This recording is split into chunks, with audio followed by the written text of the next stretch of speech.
तो हेलो बच्चों, बोर्ड आबा यूट्यूब चैनल में आप सभी का स्वागत है। तो चलिए आज हम आपको जो सोशल साइंस का एग्ज़ाम जो होने वाला है टर्म 2 एग्ज़ाम, उसका जो मॉडल पेपर आया हुआ है उसका टर्म 2 का हम लोग मॉडल पेपर का सेट 1 हम लोग आज सॉल्यूशन करेंगे। ये क्लास 9th का है। तो चलिए हम लोग सीधे सॉल्यूशन की ओर बढ़ते हैं। देखिए पहला क्वेश्चन क्या है बच्चों, बहुत ही अच्छे क्वेश्चन हैं, देख लीजिए। जर्मन संसद का क्या नाम था? तो जर्मन संसद का नाम क्या था? ड्यूमा था। क्या था? ड्यूमा। ठीक है, तो इस तरह से आप लोग को कंप्लीट करते जाना है अपना। आगे देखिए क्या पूछ रहा है कि वैज्ञानिक वानिकी से क्या अभिप्राय है। वैज्ञानिक वानिकी से क्या अभिप्राय है? तो क्या हो जाएगा? वैज्ञानिक तकनीकों के प्रयोग के द्वारा जंगलों के संसाधनों का प्रबंधन। मतलब देखिए जंगल में जो भी संसाधन होते हैं, जैसे जड़ी बूटियाँ होती हैं, है ना, जड़ी बूटियाँ होती हैं, वहाँ पे वन्य जीव होते हैं, बहुत सारी चीज़ होती हैं। ठीक है, तो जंगलों के संसाधनों का प्रबंधन और संरक्षण करने को वैज्ञानिक वानिकी कहते हैं। निर्धनता के किन्हीं दो मुख्य आयामों को लिखना है। तो निर्धनता के दो मुख्य आयाम क्या हो जाएंगे बच्चों? तो देखिए निर्धनता के दो मुख्य आयाम इसी तरह से पॉइंट वाइज आप लोग को एग्जाम में लिखना है। भूमि संसाधनों में कमी और बेरोजगारी। मतलब देखिए लगातार जनसंख्या बढ़ती जा रही है, तो जनसंख्या बढ़ रही है तो भूमि संसाधन क्या हो रहे हैं? ज़मीन की जगह ज़मीन कम होती जा रही है। और बेरोजगारी क्या होती जा रही है? बेरोजगारी मतलब काम धंधा किसी को मिलने में मुश्किल आ रहा है। अगला देखिए शोषण। शोषण कब किया जाता है? देखिए निरक्षरता के कारण। जब कोई लोग पढ़ा लिखा हुआ नहीं रहता है तो क्या होता है? कारीगर, मजदूर और किसानों का हर कोई शोषण करता है ना। और उससे उचित मजदूरी नहीं मिल पाती, मजदूरी जो मिलनी चाहिए वो नहीं मिल पाती और निर्धनता बढ़ती जाती है, मतलब गरीबी बढ़ती जाती है। निर्धनता का मतलब हुई हुआ गरीबी। आगे देखिए पूछ रहा है सरकार बफर स्टॉक का निर्माण क्यों करती है? तो देखिए बफर स्टॉक का इस्तेमाल कमी वाले क्षेत्रों में और समाज के वर्गों में बाजार कीमत से कम कीमत पर अनाज के वितरण के लिए किया जाता है। देखिए इसलिए ये किया जाता है ताकि समाज के गरीब लोगों और कमज़ोर तबकों को क्या किया जाए? कम कीमत पर अनाज का वितरण किया जा सके, इसलिए इसको जमा किया जाता है। इस कीमत को निर्गम कीमत भी कहते हैं। आगे देखिए यह खराब मौसम में या फिर आपदा काल में अनाज की कमी की समस्या को हल करने में मदद करता है। जब आपदा काल भी आता है तो यही अनाज मतलब कि काम आता है। आगे देखिए अधिकार से आप क्या समझते हैं? तो सरकार द्वारा प्रत्येक व्यक्ति को कुछ विशेष सुविधा या हक दिया जाता है ना, तो उसे अधिकार कहते हैं। आगे देखिए मतदाता सूची क्या है बच्चों? तो देखिए मतदाता सूची वह सूची है जिसमें सभी व्यक्तियों के नाम होते हैं जो मतदान कर सकते हैं। आप लोग देखे होंगे जब भी वोटिंग का टाइम आता है, जब हम लोग को एमएलए चुनना पड़ता है या फिर देखिए पंचायत चुनाव हो रहा है, तो सभी का नाम मतदाता सूची में आता है जो कि मतदान कर सकते हैं। सभी के घरों में बांट दिया जाता है ना। देखिए भारत में किस प्रकार की जलवायु पाई जाती है? तो भारत में मानसूनी जलवायु पाई जाती है, ये याद रखिएगा आप लोग। ठीक है, ये क्वेश्चन आ सकते हैं। आगे देखिए जर्मनी में नाजीवाद के उदय का क्या कारण था? अब देखिए यहाँ से 3-3 नंबर वाले क्वेश्चन शुरू हो गए, ऊपर 2-2 नंबर वाले थे, है ना। तो जर्मनी में नाजीवाद के उदय का क्या कारण था? देखिए जर्मनी में नाजीवाद के उदय का मुख्य कारण जर्मनी की आर्थिक मंदी वहाँ आ गई थी। वाइमर गणतंत्र की असफलता, साम्यवाद का डर, यहूदियों की विरोध नीति, जर्मनी के संविधान की कमियाँ और हिटलर का व्यक्तित्व के सभी कारण थे जिससे जर्मनी में नाजीवाद का उदय हुआ। तो ये याद रखिएगा आप लोग। अगला देखिए बस्तर के लोगों ने अंग्रेजों के विरुद्ध विद्रोह क्यों किया, है ना। तो बस्तर के लोगों ने क्यों किया, चलिए देख लेते हैं। तो बस्तर में आदिवासियों ने ब्रिटिश शासन के विरुद्ध 1859 ईस्वी में साल के वृक्षों, साल आप समझ रहे हैं जिसको सखुआ भी आप लोग बोलते हैं, साल के वृक्षों को बचाने के लिए विद्रोह किया था। याद रखिएगा बस्तर के आदिवासियों ने ब्रिटिश शासन के विरुद्ध साल का मतलब सखुआ का वृक्ष बचाने के लिए विद्रोह किया था। अब आप लोग समझ सकते हैं कि आदिवासी लोग ही वनों की इतनी अच्छी रक्षा करते थे और बाकी कोई समुदाय उतना करता नहीं था, जिसे कोई विद्रोह के नाम से जाना जाता है। कौन सा विद्रोह के नाम से जाना जाता है देख लीजिए। फिर देखिए बस्तर में आदिवासी जनजीवन पूर्णतः वनों एवं उससे मिलने वाले वनोपज पर ही उपलब्ध आधारित है। और आप लोगों को पता होगा कि जो जंगल में आदिवासी रहते थे वो उनका जो मतलब था सभी जंगल और उनके उत्पाद वनोपज, मतलब कि जो जंगल में वनों से प्राप्त होते बस उसी पर आधारित थी जिंदगी, है ना। तो वन और आदिवासियों का अटूट गठबंधन हजारों साल पुराना है। तो यही चीज़ मैं बता रहा था कि वन और आदिवासी एक दूसरे के क्या पूरक हैं। ठीक है, तो यही उनकी रक्षा के लिए जान दे सकते हैं। और कौन दे सकता है? तो वनों के लिए आदिवासी जान दे भी सकते हैं और ले भी सकते हैं। इस प्रकार वनों को बचाने के लिए बस्तर के लोगों ने अंग्रेजों के विरुद्ध विद्रोह किया। तो ये क्वेश्चन सारे इंपॉर्टेंट है, तो आप लोग स्टार कर लीजिएगा और याद कर लीजिएगा। ठीक है, आगे देखिए पूछ रहा है कि भारत में निर्धनता रेखा का आकलन किस प्रकार किया जाता है ना।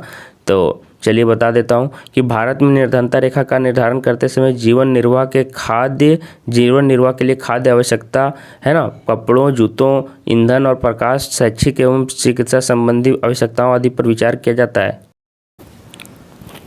निर्धनता रेखा का आकलन करते समय खाद्य आवश्यकता के लिए वर्तमान सूत्र वांछित कैलोरी है ना, क्या किया जाता है, आवश्यकताओं पर भी आधारित है। भारत में स्वीकृत कैलोरी आवश्यकता ग्रामीण क्षेत्रों में 2400 कैलोरी की प्रति व्यक्ति प्रतिदिन और नगरीय क्षेत्रों में 2100 कैलोरी प्रति व्यक्ति प्रतिदिन है, क्योंकि ग्रामीण के लोग काम भी ज़्यादा करते हैं, है ना।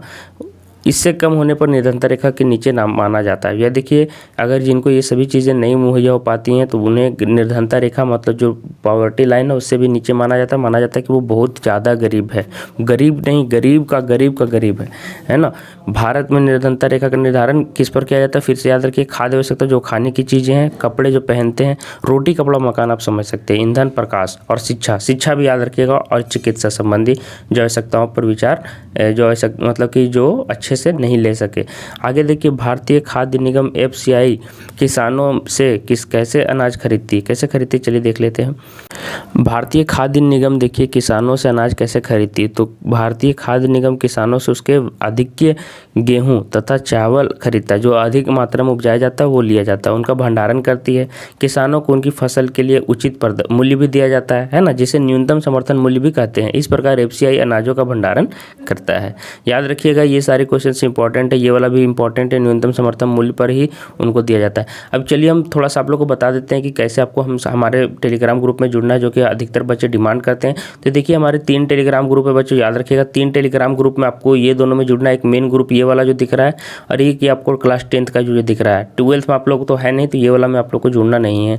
इसमें देखिए 4000 से ज़्यादा बच्चे जुड़ चुके हैं बोर्ड आभा जैक बोर्ड में। अगर टेलीग्राम अभी तक आप लोग इंस्टॉल नहीं किए तो प्ले स्टोर में जाकर टेलीग्राम ऐप को इंस्टॉल कीजिए पहले, ठीक है। ये वाला ऐप इंस्टॉल करना है। उसके बाद देखिए, बोर्ड आभा जैक बोर्ड जो आपको दिख रहा है ना, ये बोर्ड आभा जैक बोर्ड, इसको सर्च करना है, लिख के जो सर्च किया जाता है ना, जैसे फेसबुक में सर्च करते हो ऐसे करके रहता है, तो सर्च करना है ना, ऐसा करके ग्लास जैसा रहेगा, तो वहाँ पे टिक करके सर्च करना है और बोर्ड आभा जैक बोर्ड में जुड़ जाना है। और एक और ग्रुप है क्लास 10th के लिए, JAC board class 10 champs board Abha, तो ये दोनों में जुड़ना है, ये दोनों का नाम सर्च करना है। देखिए ग्रुप का नाम लिखा हुआ है, ये दोनों में सर्च करके जुड़ जाना है। आप लोग सभी को जुड़ना है, फिर से मैं बोल रहा हूँ, और ज्वाइन कर लेना है। इसके अलावा ये दोनों का लिंक भी मैंने दे दिया है बच्चों, लेकिन अगर लिंक से नहीं जुड़ पाते हो तो सर्च करके ही जुड़ना, ठीक है। सर्च करके सभी लोग जुड़ रहे हैं। यहाँ पे देखिए क्या होता है कि सभी वीडियो लिंक आपको मिल जाएंगे, PDF सॉल्यूशन मिलेगा, सभी चीज़ें यहाँ पे ग्रुप में मिल जाती हैं। पिछले साल बहुत सारे बच्चे जुड़े हुए थे, 4000 से ज़्यादा बच्चे जुड़े हुए थे, और ये 10th वाले बच्चे भी बहुत सारे जुड़े हुए थे, तो आप लोग भी जुड़ जाइए, ठीक है। ये देखिए दोनों का लिंक भी मैंने दे दिया है, वीडियो के नीचे डिस्क्रिप्शन बॉक्स में भी मिल जाएगा वीडियो के नीचे। लेकिन मैं बोल रहा हूँ कि अगर लिंक से नहीं जुड़ पा रहे हो तो सर्च करके भी जुड़ सकते हो, क्योंकि सर्च करके भी जुड़ सकते हो। और ये देख लीजिए हमारे 2 चैनल हैं, आप लोग याद रखिए, बोर्ड आभा जैक बोर्ड आभा और नव आभा, ये दोनों चैनल आप लोग सब्सक्राइब कर लीजिए, क्योंकि ये दोनों चैनल पर हमारे वीडियोज़ डाले जाते हैं, तो ये दोनों चैनल आपको सब्सक्राइब करना है। पिछले साल देखिए 1200 से अधिक बच्चे 75% से अधिक लाए थे, और ये संख्या अब 2000 से भी ज़्यादा जाएगी, जो 75% से अधिक लाने वाले हैं। अब चलिए हम लोग 11 नंबर तक कर लिए थे, है ना। 12 नंबर से देखिए कि चुनाव को लोकतांत्रिक मानने का विभिन्न आधार क्या है, तो वहीं पे PDF इसका भी मिल जाएगा, लेकिन पहले वीडियो पूरा देख लीजिए, उसके बाद PDF डाउनलोड कर लेना। चुनाव को लोकतांत्रिक मानने का विभिन्न आधार क्या है, तो लोकतांत्रिक चुनाव क्यों बोला जाता है, सुनिए। चुनाव के बिना लोकतंत्र की परिकल्पना नहीं की जा सकती। देखिए बिना चुनाव के आप कैसे जान सकते हो कि वहाँ की सरकार जो है वहाँ की जनता की चुनी हुई है कि या नहीं है। एक तरह से लोकतंत्र और चुनाव को एक दूसरे का पूरक माना जा सकता है। चुनाव में अपने मतदान की शक्ति का प्रयोग करके एक नागरिक कई बड़े परिवर्तन ला सकता है, सरकार बदल सकता है, और इसी के कारण लोकतंत्र में प्रत्येक व्यक्ति को उन्नति का समान अवसर प्रदान होता है। लोकतंत्र में चुनाव का बहुत ज़्यादा महत्व है, तो याद रखिए ये क्वेश्चंस इंपॉर्टेंट है, और ये बहुत ही आसान क्वेश्चंस भी हैं सिविक्स के। आगे देखिए संवैधानिक नागरिक शास्त्र का, है ना, ये आसान क्वेश्चन रहते हैं। संवैधानिक उपचार का अधिकार से क्या समझते हैं, अगर आप अच्छे से पढ़े हो तो देखिए संवैधानिक उपचारों का अधिकार संविधान द्वारा नागरिकों को दिया गया वह अधिकार है जिसके तहत वह अपने मौलिक अधिकारों के उल्लंघन की स्थिति में सीधे उच्च न्यायालय या फिर सर्वोच्च न्यायालय जा सकता है। याद रखिएगा कि संवैधानिक उपचार क्या है कि आप बड़े उच्च न्यायालय में अपनी जो भी आपके साथ किया जा रहा है दुर्व्यवहार, आप उसको लेकर या किसी भी तरह के जो अन्याय किया जा रहा है आप उसके लिए जा सकते हैं लड़ने के लिए। भारत की जलवायु को प्रभावित करने वाले कौन कौन से कारक हैं, देखिए तो भारत की जलवायु को प्रभावित करने वाले कारक कौन कौन से हैं, तो अक्षांश, ऊंचाई, वायुदाब, पवन, समुद्र से दूरी, पश्चिमी विक्षोभ, समुद्रीय धाराएं हैं। भारत की जलवायु को प्रभावित करने में देश की अक्षांशीय स्थिति महत्वपूर्ण भूमिका निभाती है। उत्तरी गोलार्ध में एशिया महाद्वीप के दक्षिण में स्थित है भारत, है ना। कर्क रेखा इसके मध्य से होकर गुजरती है, भारत के मध्य से गुजरती है। आप लोगों को कमेंट करना है कि कर्क रेखा भारत के कौन कौन से राज्य से होकर होकर गुजरती है, सभी को कमेंट करना है।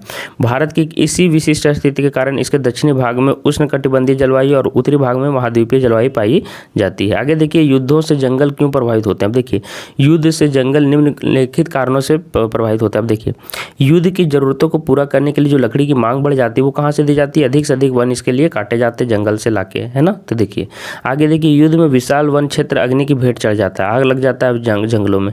युद्ध के समय सरकारें लकड़ी के विशाल भंडारे तथा आराम मिलों को स्वयं भी जला डालती है ताकि ये संसाधन शत्रु के हाथ ना लगे। देखिए ये जला दिया जाता है।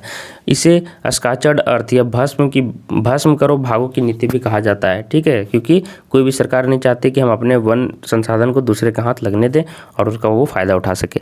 निर्धनता को दूर करने के लिए सरकार स्वयं द्वारा किए गए 3 निर्धनता उन्मूलन कार्यक्रमों का वर्णन करें, जो मतलब कि गरीबी को दूर करने के लिए किए गए हैं। देखिए कौन कौन से हैं। निर्धनता को दूर करने के लिए सरकार द्वारा निम्नलिखित कार्यक्रम शुरू किए गए। देखिए, प्रधानमंत्री रोजगार योजना, इस कार्यक्रम को 1993 में आरंभ किया गया। इसका उद्देश्य ग्रामीण और नगरीय क्षेत्रों में शिक्षित बेरोजगार युवाओं को स्वरोजगार के लिए अवसर सृजित करना है, ठीक है। आगे देखिए, ग्रामीण रोजगार सृजन कार्यक्रम, ये देखिए ये क्या है। इस कार्यक्रम को 1995 में आरंभ किया गया। इस कार्यक्रम का उद्देश्य ग्रामीण क्षेत्रों और छोटे शहरों में स्वरोजगार के अवसर सृजित करना है। 10वीं पंचवर्षीय योजना में इस कार्यक्रम के अंतर्गत कितने 27 है ना, ये कितना लिखा हुआ है 25 लाख है ना, 25 लाख नए रोजगार के अवसर सृजित करने का लक्ष्य रखा गया है।